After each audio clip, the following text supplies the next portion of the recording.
Welcome to the Learning Pines YouTube. We hope this video helps.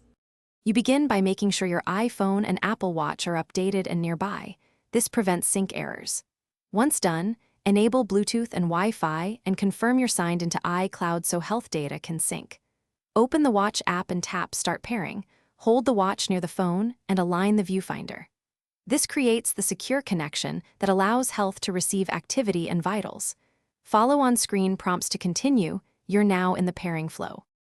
Next, choose whether to set up as new or restore from a backup. Restoring brings prior health records and settings.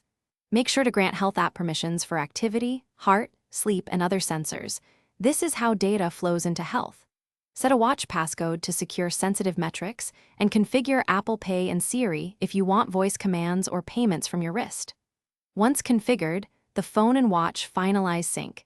This is where continuous health recording begins. To finish, open the Health app and confirm Apple Watch appears under sources with enabled data categories. That verifies the sync. If you don't see updates, try simple fixes. Toggle Bluetooth or Wi-Fi, restart both devices, and wait a few minutes for background transfer. If issues persist, unpair the watch from the Watch app and repair. That rebuilds the connection and often resolves persistent syncing problems. Keep iCloud enabled because health relies on it for cross-device continuity. Thanks for watching. Consider subscribing if we helped you.